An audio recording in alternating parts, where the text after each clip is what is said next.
Morago ga mengwaga e le 14 Seagwa sekete sa go fetla motlakase sa Medupi ka Lephalale provinseng ya Limpopo mafelelong se ya go thoma go šoma ka go fellela le nyaga ge isale Kusile e le gare tšwetša pele dimekawate tše 2,400 go abela naga ka motlakase ngwageng wa 2023 dimekawate tšeo di ya go oketšwa ka 4,000 ditiši tšeo ka bobedi di nepile go fetola tlhaelelo ya kabo ya motlakase ka nageng motlatša mopresidente David Mabuza maemong a gagwe bjalo ka modulasetulo wa sehlophatšhomo sa Eskom le ditona di etša Gwede Mantashe Ayanda Tlotlo le motlatša tona David Masonto le Obed Bapela ba hlwele ba lekola tšwelopele setišeng sa Kusile.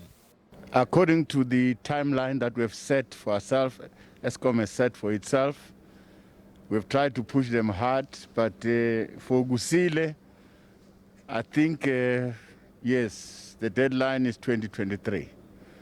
For Medupi, all systems go. This year, we're done.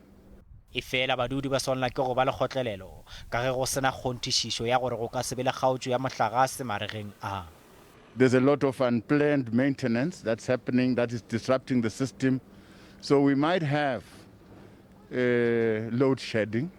Ge sale Eskom e le dikgogakgogano le diunione tša bašomi ka lebaka la koketšego ya megolo gomme ditherišano di sa emišitšwe go fihla ka mošupologo. We've got a meeting scheduled with the unions on Monday morning where I will be addressing them and taking them through the detail of the turnaround plan in accordance with their request. And then we are confident that we will be able to proceed with the wage negotiations. Go le bjalo Mabuza se a rothiša mmutla madi ka ga sephetho sa Ace Magashule sa go hlotla go fego ga gagwe ka mokgatlong. Eskom e re ya go aga leiswa serithi sa yona.